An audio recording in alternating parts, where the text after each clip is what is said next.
بسم اللہ الرحمن الرحیم۔ السلام علیکم ناظرین، آج 27 اکتوبر اتوار کا دن شروع ہو چکا ہے اور چیف جسٹس آف پاکستان یحییٰ آفریدی نے اپنا منصب سنبھالتے ہی ایک ہلچل سی مچا دی ہے۔ سپریم کورٹ کے اندر بھی اور سپریم کورٹ کے باہر بھی، پورے پاکستان کے اندر یہ ہلچل بڑی نمایاں طور کے اوپر دیکھی جا رہی ہے۔ نواز شریف صاحب پہلے ہی وطن سے روانہ ہو گئے۔ قاضی فائزہ صاحب کے بارے میں بھی جو اطلاعات موصول ہو رہی ہیں وہ بھی آپ نے دیکھ لی ہوں گی، لیکن سب سے بڑی اور اہم دو خبریں یہ ہیں کہ سپریم کورٹ آف پاکستان کے اندر ججز کے احتساب کے لیے سپریم جوڈیشل کونسل کی نہ صرف تشکیل نو کی گئی ہے پہلے ہی دن یحییٰ آفریدی صاحب کی جانب سے، بلکہ سپریم جوڈیشل کونسل کا اجلاس بھی 8 نومبر کو طلب کر لیا گیا ہے، اور اس میں 2 ججز کے بارے میں کہا جا رہا ہے کہ شاید کڑا احتساب اگر ہوگا تو پھر وہ 2 ججز سپریم جوڈیشل کونسل کے اس اجلاس میں اس احتساب کی زد میں آ سکتے ہیں، اور ان کے خلاف کارروائی اگر شروع ہوئی تو پھر شو کاز نوٹس بھی ان کو جاری کیے جائیں گے۔ اس کی کچھ تفصیلات شیئر کریں گے۔ اور دوسرا بڑا اہم معاملہ پاکستان تحریک انصاف اور عمران خان سے متعلق ملک بھر کے اندر جتنے بھی انسداد دہشت گردی کے مقدمات درج کیے گئے ہیں، ان سمیت دہشت گردی کے تمام مقدمات کا ریکارڈ اور عمل درآمد رپورٹ جو ہے وہ بھی چیف جسٹس یحییٰ آفریدی صاحب نے طلب کر لی ہے، اور اس کے اندر اب بہت سی باتیں کی جا رہی ہیں۔ کچھ حلقوں کا خیال ہے کہ یہ پاکستان تحریک انصاف اور عمران خان کے لیے یا ان کی جماعت کے لیے جو ہے کہ ایک بہت بڑا ریلیف کی راہ ہموار ہو رہی ہے، کیونکہ ان کے خلاف جتنے بھی پورے پاکستان کے اندر مقدمات درج کیے گئے تھے وہ بے بنیاد تھے اور کوئی ٹھوس شواہد نہیں تھے۔ کچھ مقدمات کے اندر کچھ لوگوں کے بارے میں ٹھوس شواہد کی بات کی جاتی ہے، لیکن مجموعی طور کے اوپر اوورال جو کیسز ہیں ان میں جو ہے کہ یہ ثبوت نہیں تھے، اور جو حکومت کی طرف سے ڈیمانڈ کی جا رہی تھی جی کہ 9 مئی کے یا دیگر دہشت گردی کے مقدمات جو ہیں کہ ان کے اوپر عدالتیں سزائیں نہیں دے رہی مجرموں کو، اور ڈیٹ کے اوپر ڈیٹ جا رہی ہے، اس حوالے سے جو ہے کہ بڑی اہم پیش رفت ہو سکتی ہے۔ اور اس کے اندر یہ معاملہ بھی ہے کہ جو لوگ واقعی ملوث ہیں ان کو سزائیں ہو سکتی ہیں اگلے 1 سے 1.5 مہینے کے اندر، اور جو لوگ ملوث نہیں ہیں وہ اگلے 1 سے 1.5 ماہ کے اندر اندر جو ہے کہ وہ رہا بھی ہو سکتے ہیں، اور اس کی کچھ تفصیلات آپ سے شیئر کریں گے۔ جہاں تک معاملہ سپریم جوڈیشل کونسل کا ہے تو آپ کو معلوم ہے کہ بے شمار درخواستیں جو ہیں کہ وہ قاضی فائز عیسیٰ صاحب کے دور میں بھی مختلف ججز کے بارے میں، اسلام آباد ہائی کورٹ کے ججز کے بارے میں آپ کے نظر سے گزری ہوں گی جو سپریم جوڈیشل کونسل کو درخواستیں بھیجی گئی تھیں، اسی طرح سپریم کورٹ آف پاکستان کے ججز کے بارے میں بھی بہت سی درخواستیں بھیجی گئیں، اور اس میں بشمول چیف جسٹس اسلام آباد ہائی کورٹ عامر فاروق اور چیف جسٹس آف پاکستان قاضی فائز عیسیٰ بھی شامل تھے۔ لیکن قاضی فائز عیسیٰ صاحب نے جو ابتدائی طور کے اوپر جسٹس مظاہر نقوی کے خلاف جو کارروائی شروع کی تھی اس کو منطقی انجام تک پہنچانے کے بعد اس کے بعد سے اب تک جو ہے کہ سپریم جوڈیشل کونسل کا اجلاس نہیں بلایا تھا، اس لیے اس اجلاس کے اندر وہ تمام درخواستیں جو قاضی صاحب کے دور کے اندر یا ایون جو ہے کہ ابھی پچھلے 1-2 ہفتوں یا 1 مہینے کے اندر جو ہے خاص طور پر بڑی اہم درخواستیں تھیں، اس میں سپریم کورٹ کے 2 ججز کے بارے میں جو بات کی جا رہی ہے اس میں جسٹس امین الدین اور جسٹس نعیم اختر افغان جو ہے وہ شامل ہیں۔ اور ان کے بارے میں کیوں بات کی جا رہی ہے؟ ان کے بارے میں بالخصوص وہ فیصلہ جو مخصوص نشستوں کے حوالے سے فیصلہ تھا، اور اس میں جو اختلافی نوٹ لکھا تھا انہوں نے، اس اختلافی نوٹ میں ریاست کے اداروں کو اور حکومت کو یہ حکم جاری کیا گیا تحریری طور کے اوپر کہ وہ سپریم کورٹ آف پاکستان کے فیصلوں پر عمل درآمد نہ کریں۔ یہ دنیا کی کسی تاریخ میں ایسی مثال نہیں ملتی جہاں پہ ججز جو ہے کہ اکثریتی فیصلہ، اور اس میں 13 رکنی بینچ تھا، آپ کو معلوم ہے مخصوص نشستوں میں، اس میں 13 کے 13 ججز نے اس چیز کا اعتراف کیا تھا کہ الیکشن کمیشن آف پاکستان نے سپریم کورٹ آف پاکستان کے اس انٹرا پارٹی الیکشن PTI کا جو تھا جس میں انتخابی نشان بلہ واپس لیا گیا تھا،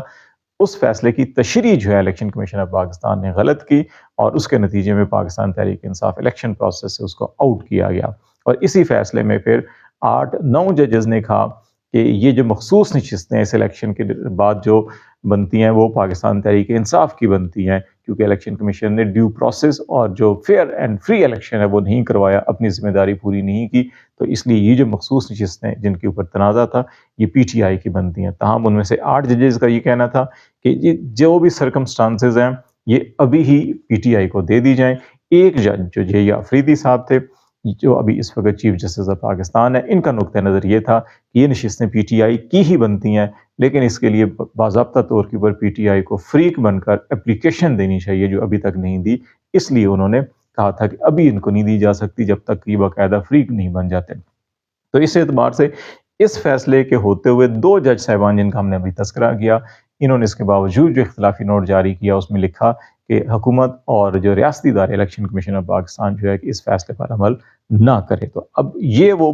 سنگین مس کنڈکٹ ہے کہ جب آپ ریاست کو، حکومت کو یا اداروں کو جو ہے کہ آپ عدلیہ کے فیصلوں کی نافرمانی کی ترغیب دے رہے ہوتے ہیں، حالانکہ آئین پاکستان کے اندر واضح ہے کہ اعلیٰ عدالتوں کے یا ایون جو آپ کی لوور کورٹس بھی ہیں ان کے فیصلوں پر عمل درآمد کرنا تمام ریاست کا، اداروں کا، افراد کا اس کا بنیادی فرض ہوتا ہے، اور اس سے کوئی انحراف نہیں ہوگا۔ انحراف ہوگا تو وہ توہین عدالت یا انصاف کی راہ میں رکاوٹ کے مترادف سمجھا جائے گا۔ اسی لیے جو ہے کہ یہ ریفرنس جو ہے بڑا مضبوط دیکھا جا رہا ہے۔ پھر اسی طرح سے عامر فاروق صاحب کے خلاف کچھ ریفرنس اور شکایات ہیں جو اس میں خاص طور کے اوپر ٹہریان کیس کے اندر جو اسلام آباد ہائی کورٹ کے ججز نے جو فیصلہ دیا تھا اس کے اندر، اور اس فیصلے کے بعد جو بینچ بنا دوبارہ اس کے اندر دوبارہ اس فیصلے کو انڈورس کیا گیا اور کہا گیا، اور اسی طرح سے جو خط لکھا تھا 6 ججز نے، جو انٹیلیجنس ایجنسیز اور حکومت ایگزیکٹو کی مداخلت اور اس میں چیف جسٹس کا کردار تھا، وہ ساری چیزیں بھی جو ہیں مس کنڈکٹ کے زمرے میں آتی ہیں۔ وہ درخواست بھی سپریم کورٹ آف پاکستان کی سپریم جوڈیشل کونسل کے سامنے ہوگی۔ تو اس لیے نومبر کے مہینے میں جہاں پہ انٹرنل اکاؤنٹیبلٹی کی بات کی جا رہی ہے اور حکومت جن ججز کے اوپر تکیہ کر کے بیٹھی تھی کہ شاید ان کو کانسٹیٹیوشنل بینچ کا سربراہ بنایا جائے گا، شاید اس نوبت سے آنے سے پہلے ہی جسٹس امین الدین جو ہے کہ وہ کافی ٹف ٹائم کا سامنا ان کو کرنا پڑ جائے۔ دوسرا بڑا اہم معاملہ جو ہے کہ جہاں پہ کہا جا رہا ہے کہ پاکستان تحریک انصاف کے لیے ایک بہت بڑا ریلیف کا امکان پیدا ہوا ہے۔ آپ کو معلوم ہے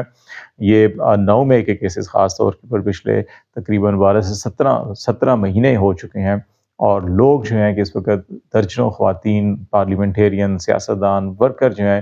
وہ ملٹری کسٹڈی کے میں ہیں، اور اس کے ساتھ ساتھ جو ہے کہ وہ جیلوں کے اندر بھی پڑے ہوئے ہیں، ان کے چالان نہیں مکمل ہوئے، ان کی تفتیش مکمل نہیں ہوئی، اور ان کے کیسز جو ہے لٹکائے جا رہے ہیں۔ تو اس سلسلے میں چیف جسٹس آف پاکستان نے ملک کے تمام جو اینٹی ٹیررسٹ کورٹس ہیں، ان کے جو ایڈمنسٹریٹڈ جج ہیں، ان کو جو 7 نومبر کو اسلام آباد میں طلب کیا اور کہا جی کہ آپ اپنے تمام مقدمات کا ریکارڈ اور عمل درآمد رپورٹ لے کر آئیں۔ اب جو انسداد دہشت گردی کا قانون ہے اس کے سیکشن 19 کے مطابق جو ہے 19 کے مطابق جب بھی کوئی ایف آئی آر درج ہوگی تو اس کے 30 دن کے 30 ورکنگ ڈیز کے اندر اندر جو ہے کہ وہ اس کی تفتیش مکمل کر کے جو رپورٹ ہے یہ عدالت میں پیش کی جائے گی، اور اگر یہ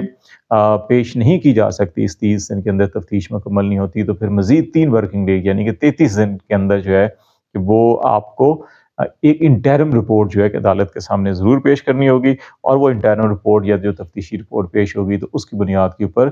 جو انسداد دہشت گردی کی عدالت ہے وہ اپنی کارروائی شروع کر دے گی۔ اور اس دوران جو ہے کہ یہ ڈیلی بیسس کے اوپر یہ کارروائی کی جائے گی۔ اگر مزید 7 دن کے اندر اندر جو ہے کہ پولیس افسران کو یا جے اے ٹی کو یہ بتانا ہوگا کہ باقی جو انٹرم رپورٹ کے بعد جو باقی کام ہے اس پہ پروگریس کیا ہے، یہ بتانی ہوگی، اور یہ ڈیلی بیسس کے اوپر جو ہے کہ ڈے ٹو ڈے اس کی ہیئرنگ ہوگی، اور 2 بار سے زیادہ کسی کو التوا نہیں دیا جائے گا، اور یہ چیزیں ساری کی ساری جو ہے کہ اس کے اندر لکھی ہوئی ہیں۔ لیکن بدقسمتی سے یہاں پر اس کیس کو اگر ہم دیکھا جائے انسداد دہشت گردی کے، تو ان تمام کیسز کو 1.5 سے 2 مہینوں کے اندر کمپلیٹ ہونا چاہیے تھا، لیکن یہاں پہ 1.5 سے 2 سال گزر چکے ہیں، اور اس میں اس سے پہلے بھی مئی 2023 کے بھی کیسز آپ کو بے شمار ملیں گے جس کے اندر پی ٹی آئی کی لیڈرشپ کے خلاف دہشت گردی کے مقدمات درج کیے گئے تھے، وہ سب کے سب ابھی پینڈنگ میں پڑے ہوئے ہیں۔ اور ابھی 9 مئی کے کیسز میں بہت سے ایسے کیسز، بیشتر ایسے کیسز ہیں جن کے اندر جو ہے کہیں چالان پیش نہیں ہوا، کہیں جو انٹرم رپورٹ ہیں، کچھ بھی نہیں ہے، اور اسی ایکٹ کے تحت یہ مینڈیٹری ہے کہ آپ کو کورٹ کو بتانا ہوتا ہے کیوں نہیں ہوئی، اور پھر اگر کورٹ جو اس انسداد دہشت گردی قانون کے مطابق مقررہ ٹائم میں اگر پروسیڈنگز کمپلیٹ نہیں ہوتی تو پھر انسداد دہشت گردی کے ججز کو وہ تمام رپورٹ جو ہے کہ اس کی جسٹیفیکیشن اور تمام شواہد کے ساتھ جو ہے کہ متعلقہ ہائی کورٹ کے چیف جسٹس کو آگاہ کرنا ہوتا ہے، اور پھر ان سے گائیڈ لائن لینی ہوتی ہے کہ اب اس سلسلے میں کیا کیا جائے۔ تو اب اس سارے صورتحال کے اندر یہ دیکھا جائے گا کہ کیا ہوا۔ اب اس کے اندر 2 امکانات ہیں۔ ایک تو یہ ہے کہ اس میں اگر واقعی پی ٹی آئی کے سامنے لوگوں نے دہشت گردی کے واقعات کے اندر ملوث ہوئے ہیں اور استخاصہ کے بعد پروسیکیوٹر کے پاس شواہد موجود ہیں، جیسے کہ بار بار یہاں پہ پریس کانفرنسیں کی گئی، آئی ایس پی آر کی جانب سے بھی، وزارت داخلہ کی جانب سے بھی، ہوم ڈپارٹمنٹ صوبائی ہیں ان کی جانب سے بھی، تمام سیاسی جماعتیں جو ہیں مخالفین پی ٹی آئی کے وہ بھی کہتے ہیں کہ جناب تمام شواہد موجود ہیں، اور عدالتیں سزا نہیں دے رہی اور عدالتیں جو ہے ڈھیل دے رہی ہیں۔ اب اس معاملے میں اس ججز کے اس اجلاس کے اندر جو ہے کہ انسداد دہشت گردی کے ججز کے اس اجلاس کے اندر، اور ڈیفینیٹلی اس قانون کے مطابق جو ہے کہ چیف جسٹس کی طرف سے ڈائریکٹو آ گیا کہ آپ اتنی مدت کے اندر ان کیسز کو نپٹائیں، جو بھی شواہد موجود ہیں ان کی روشنی میں، تو پھر ان کے اوپر فیصلے کرنا لازمی ہو جائے گا، اور اگر حکومت کے پاس ثبوت نہ ہوئے تو پھر ان سب لوگوں کو رہا کرنا ہوگا، اور اگر جہاں ثبوت ہوئے پھر ان کو سزا ہوگی۔ تو دونوں صورتوں کے اندر یہاں پہ پی ٹی آئی کے لوگوں کو اور دیگر افراد کو بھی جو کیسز کے اندر ہیں ان کو ریلیف بھی مل سکتا ہے، ان کو سزائیں بھی ہو سکتی ہیں جو سارے معاملے کے اندر ملوث ہیں۔ تو یہ دو بڑی اہم ڈیولپمنٹ جہاں پہ پہلے ہی دن چیف جسٹس اے آفریدی نے بڑے دبنگ قسم کے فیصلے کیے، فل کورٹ بلا لی، اور اس کے ساتھ ساتھ جو ہے کہ وہ پریکٹس اینڈ پروسیجر ایکٹ کے تحت جو ہے کہ وہ 3 رکنی کمیٹی کی بھی تشکیل نو کر لی۔ تو اب تک جتنے بھی یہ میئرز ہمیں دیکھے جا رہے ہیں، تو اس سے تو ایک پہلا دن جو ہے بڑا بھرپور قسم کا اور رائٹ ڈائریکشن کی طرف دکھائی دے رہا ہے، لیکن ابھی دیکھنا ہوگا کہ اس پہلے دن کے بعد اس کے جو فالو اپ کے اندر جب یہ میٹنگز ہوں گی، جب یہ فل کورٹس ہوں گی، جب یہ سیشنز ہوں گے یہ ججز کے، اور اس کے بعد جو فیصلے ہوں گے اور ان فیصلوں پہ جو اناؤنسمنٹس ہوں گی، اس سے اندازہ ہو جائے گا ایگزیکٹلی معاملات کس طرف جا رہے ہیں۔ لیکن بظاہر یہی دکھائی دے رہا ہے کہ معاملات رائٹ ڈائریکشن میں ہیں، شاید اسی لیے نواز شریف صاحب، ان کے علاوہ قاضی فائز عیسیٰ صاحب، اور اس کے بعد مزید کئی پروازیں جو ہیں، کئی طیارے جو ہیں کہ وہ اڑان بھرنے کے لیے تیار ہیں۔ تو لیٹس سی، دیکھتے ہیں کیا ڈیولپمنٹ ہوتی ہے، آپ کو آگاہ کرتے رہیں گے۔ فی الحال اتنا ہی، خالد جمیل کو اجازت دیجیے، اللہ حافظ۔